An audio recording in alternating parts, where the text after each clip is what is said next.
Hey everybody, it's Drewberry, and today I'm bringing you Game of Thrones custom expansion for Marvel Snap, specifically House Stark. So I'm a massive Game of Thrones fan, and I just thought it'd be really fun to make cards for Marvel Snap based on Game of Thrones. But then once I started, I realized I couldn't just pick a few characters because there's so many great characters in Game of Thrones. So I just went with my favorite house, House Stark, and I thought I would just kind of make the expansion around them, and then maybe in the future, if I get around to it, I'll do like House Lannister, Baratheon, stuff like that. Just keep branching out. So I have got 11 cards for you guys to check out. I got a new keyword and 3 locations, so stay tuned, or you can skip around and just see what they are and check it out. And let me know if you think it's balanced or if you think it'd be a cool idea to be in the game. So the keyword is mark.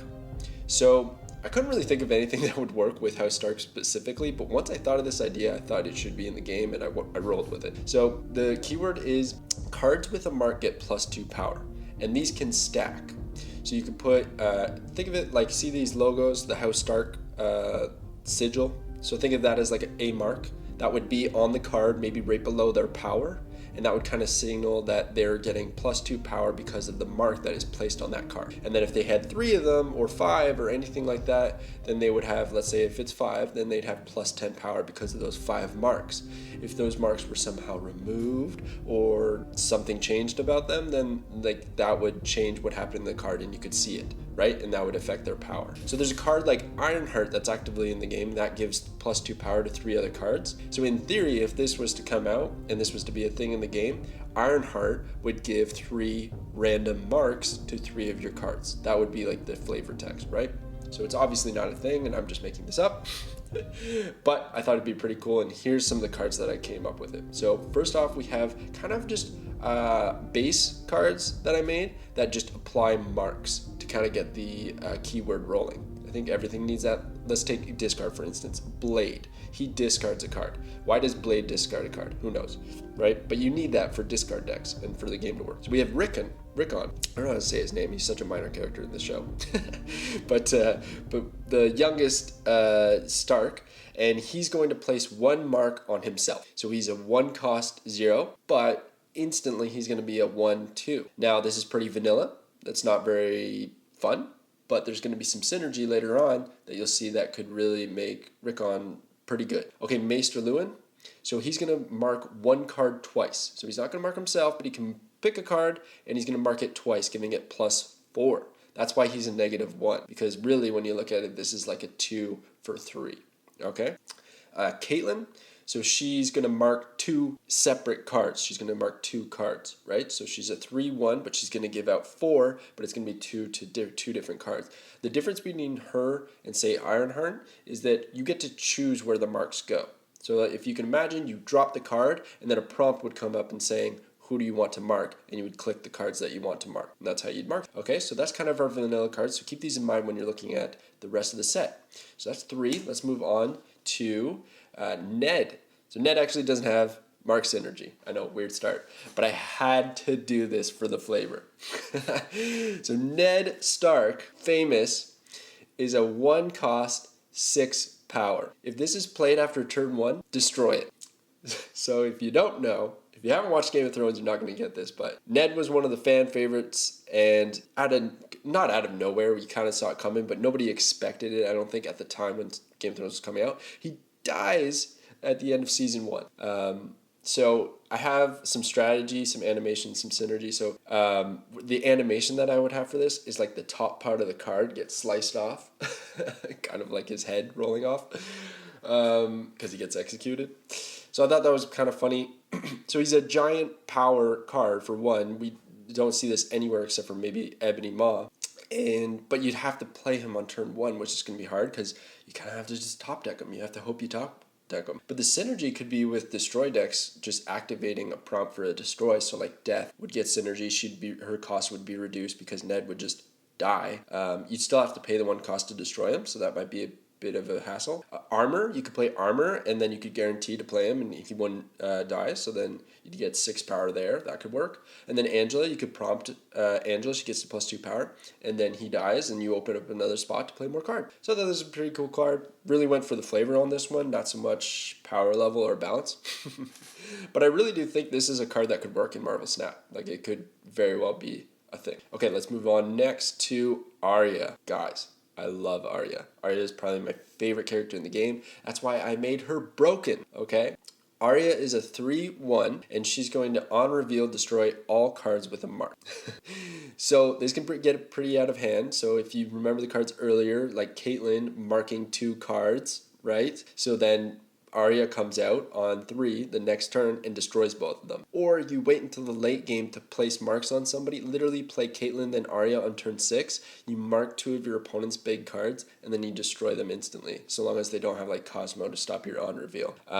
Or like Armor to stop the destroy, right? There's a few counters, but I do think this is busted. I'm gonna say that outright. I think this probably doesn't need to be 3 cost. Probably could be more expensive. But it's Arya, and I love her, and that's just how it has to be. I also love this variant art here. It's so cool. So the way I would imagine her animation is she'd be like a shadow changing faces as she goes around the board destroying the cards that are marked. That'd be awesome. So yeah, you kind of just want to mark opponents' cards early and then destroy them for a big late game swing. So that's Arya. Let's move on to Bran, 3-Eyed Raven, newly made 3-Eyed Raven. So Bran is a 3 cost, 3 power. Of course, I had to do that for flavor reasons. And on reveal, look at the top 3 cards in your opponent's decks and place 1 on the top. So this is actually an ability that's seen in a lot of games. I can't remember what it's called in Magic, but they have like an entire expansion revolving around this mechanic. And I thought this would be kind of cool in Marvel Snap, and specifically because there's a lot of cards in Snap where you pull cards from your opponent's deck. So let's think of like Mantis, for instance, Cable, right? You can pull cards from your opponent's deck, and I can't even remember right now which one is the top card of your opponent's deck.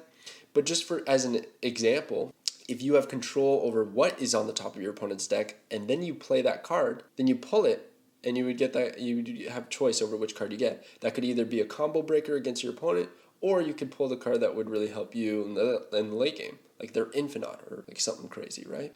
So I thought that'd be pretty cool. He's not like overpowered by any means, because a lot of the times if you just play this without any kind of like card stealing synergy, then you're just kind of slightly disrupting your opponent. I put it this way for a reason, because the top 3 cards of your opponent's deck are their next 3 draws, provided they don't draw anything else. That's their 4th, 5th, and 6th turn draws, right? So that's the rest of the game. So you kind of know what the rest of the cards are going to be for the remaining of the game. And all these 3s work perfectly for the 3-Eyed Raven. I love this card. I love the variant art that we got here because it's Marvel. He's got X-Men. It's so good. Really, really cool. Okay, let's move on to Sansa. So Sansa is a 4 cost, 2 power. She's going to have ongoing marks give an additional +1 power. So all those marks that were giving +2 now give +3. So she's almost kind of like a Khazar, but I feel like there's quite a few ways, and there's one other way I'm going to show that you can give out marks, and it might get out of hand compared to Khazar.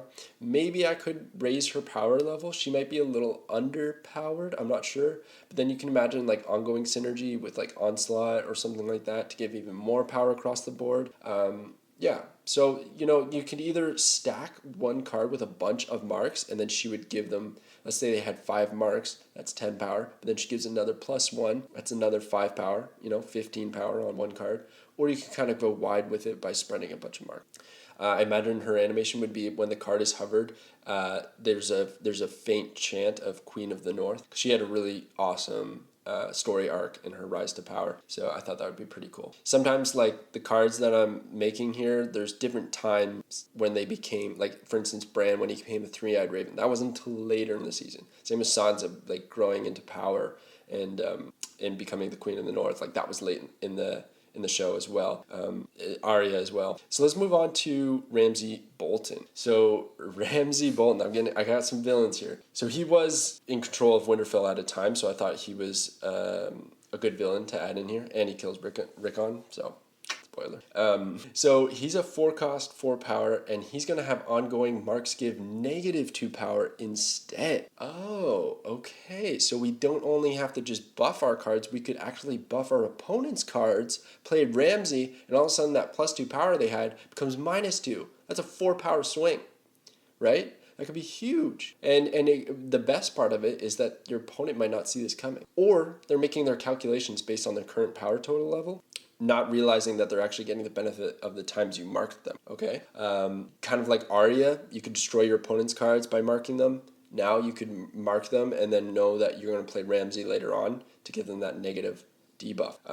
So this has no synergy with Sansa because she's going to give +1 power, so that would actually make it only -1 power as an example of how this would work. But yeah, I thought this was just a cool way to make marks work the other way than expected. And I kind of just imagine like the sound of hounds barking and then like a dog rushes in onto the board when he's played. Something like that, because he always had his hounds. Okay, let's move on to Robb. Robb Stark, he was like the first king of the North, or well, of the Starks, and tried to put together a big war. So I was kind of thinking, okay, well, he should have a big setup turn because he kind of set up the show with the Red Wedding and all that craziness. So so he's a 5 cost 7 power, and he's going to mark all the cards you play next turn. So he's doing a big setup for turn 6. Let's say you have like 5 cards you want to play next turn. Unlikely, but you can imagine then that would be a 10 power swing because of all these +2s that are going out everywhere. If you had Sansa already on the board, like let's say you played her previously, then all these marks you're going to play on next turn are going to be +3 power. So you can get like some pretty crazy stuff. There's stuff like Squirrel Girl, Ultron, Doctor Doom that are going to spawn tokens. They would all get that as well. I believe those count as cards played. So yeah, it's just a big flood setup, and I think that there should be more of that. Not so much low cost flood synergy, but higher cost flood synergy. Because we have like Patriot, Ultron, and Doctor Doom, but sometimes they can be underwhelming, especially if you don't have Patriot, then maybe it's not enough. So yeah, I thought that would be a cool idea to have a big setup play. And he, on his own right, he's pretty good, right? 5'7", and if you get 2 marks off, he's a 5'11". Like maybe almost too powerful, not sure. But I'm not, these aren't going in the game, guys, so I'm not trying to look for the best balance out there. Okay, Jon Snow, fan favorite here. So he's a 6 cost 10, so he's your big late game play. And what he's going to do is on reveal, remove all marks and place them on this card. So if you can imagine, what I was trying to do was a big infinite play or something like that. So if you can imagine if you have like 5 marks spread across the board, or your opponent's been setting up marks on their cards, Jon Snow is going to take them all and put them on himself. The reason I did this flavor-wise is because Jon Snow was always trying to like save the day. I felt like he was always putting things on his own. He's going out to the wall. He's fighting the Night King, all this stuff. So it just felt right that he would take on all the responsibility and all the marks. And he's one of the nice watch, right? So he's marked. So yeah, anyways, he's gonna become a really, really big play if you have the setup for it. Otherwise, he's just a 6'10", which isn't that bad. It's kind of like going off of the vanilla card 6'11" with Hulk. So Jon Snow has a lot of upside. Probably broken, but I don't care. It's Jon Snow. And he's going to slowly draw his sword on reveal. Think of the battle against Ramsey Bolton when he slowly draws the sword and the army's just coming towards him and he's accepted his fate. That's what I was thinking for this one. You'd also have to watch out if you have marks that are winning you a location and you play Jon Snow. It actually might ruin the game for you because now you've taken off that location and you're only going to win one location with Jon Snow. So it could be a detriment. Okay, moving on to our last card, which is the Night King, right? Of course I had to put the Night King in here. So Night King doesn't have any mark synergy, but I thought this was perfect flavor-wise. So he's going to be a 6 cost 2 power, and he's going to destroy all cards, your opponent's side and your side, with less power. And for each destroyed, create a 2 power White Walker. Should say raise a 2 power White Walker, right? He's got his arms in the air. That's the animation. Hovers his arms in the air while all these White Walkers are spawning from the dead cards. Now, thing to keep in mind here, this is going to work on your opponent's end. So something that's lower, let's say they have a bunch of squirrels or a bunch of rocks. you're going to actually destroy those and give them a 2 power card, right? So that could be something to watch out for. But I was thinking the idea would be is that you buff the Night King in your hand or through Okoye or Naki or something like that, so that you can destroy even higher power stuff, right? And then just kind of wipe the board with Night King, and then you just got a bunch of White Walkers over. I thought that'd be really cool. Also Nova, you destroy Nova on your side, and then he gives all the White Walkers +1. That would be cool too. Kind of give yourself a big buff. And then anything negative like the Hood or something like that, destroy those to get them off your board. Yeah, I thought this would be really fun. Don't know if he's broken. I actually think this is reasonably balanced, but maybe if there's enough like hand buff synergy, there might be too much. Because like, let's say he was 10 power, guys. 10 power. You're destroying all of your opponent's stuff. That's just not fair. And he's at 10 power, right? So anyways, that's the cards. Let me know what you think about those. I'm going to move on to the locations because I got 3 locations for you guys. It's got to work with the expansion. So I got Winterfell, Castle Black, and Godswood. So 3 pretty famous locations in the north end of Game of Thrones. And Winterfell is going to be end of each turn, move the highest power card at this location elsewhere. Okay, so your side of the board, of course. But the reason I did this is because throughout the show, Winterfell is always changing hands. Like you had Theon Greyjoy even invaded it at one point. Ramsey Bolton was in control at one point. Sansa was the queen of the north. Robb was the king of the north. Jon was the king. It's just always changing the ruler. So I thought like the highest power card gets moved out of there and somebody else becomes the highest power card, and then the next turn switch around, right? Thought that'd be pretty fun. But this gameplay wise, as you can imagine, move cards would do really well. So like a Vulture or Human Torch or something like that, getting moved around and getting the buffs from being shuffled could be pretty good. Another thing is if you mark your opponent's cards, if you want to get them out of there. So let's say turn 6, you mark them so that their highest power card, and then at the end of that turn, their highest power card moves elsewhere to a location that you don't care about. It'd be a pretty good, cool move. Or you want to move one of your cards out of there because you played it there early on accidentally, so you make it the highest power card. Now it wouldn't take highest power card from each side. It would just be the highest power card. In the case that there's a tie, it would move both. But yeah, I thought that would be pretty fun. Okay, and then Castle Black. So this is pretty basic, but it's going to add a 1 power marked Watchman for each player. So as you can imagine, if he's 1 power and he's marked, he's 3 power. So a 3 power guy on each end, but he's got a mark, so there's going to be mark synergies. This is just kind of my way of having marks as a part of a location, but not so specific that if you're not running a mark deck, that this location is either going to make or break the game, right? Because people can just benefit from the 3 power card being on their end. It also wouldn't have an effect, so there's no effect synergy there. But yeah, just a 3 power guy on each side with a mark. And then Godswood. So cards here receive 1 mark, right? So as you can imagine, if you have 4 cards there, that's 8 power extra. If you only have 1 card, you only get a +2 power. And there's mark synergy. So you could completely abandon the location, hope your opponent floods it with 4, and then play Ramsey Bolton, and they all get -2 instead of that +2, right?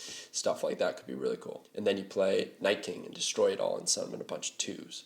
I don't think that works, but it'd be pretty cool. So that's it. That's just a fun little thing I've been putting together here. I'm going to keep doing more of these custom expansions, mini sets, stuff like that, because I think it's really fun. And there's so much possibilities in Marvel Snap. There's so many cool keywords they could add, locations, cards. There's like endless possibilities despite only having an energy cost, power cost, and an ability. But it's fun. It's fun to think about. Let me know if you think anything's balanced, broken, or underpowered. If you have any suggestions about some custom cards you'd like to see, specifically Game of Thrones as well, or abilities, keywords, anything like that, hit me up. I want to hear it. I want to know it. All right. Thanks for watching, guys.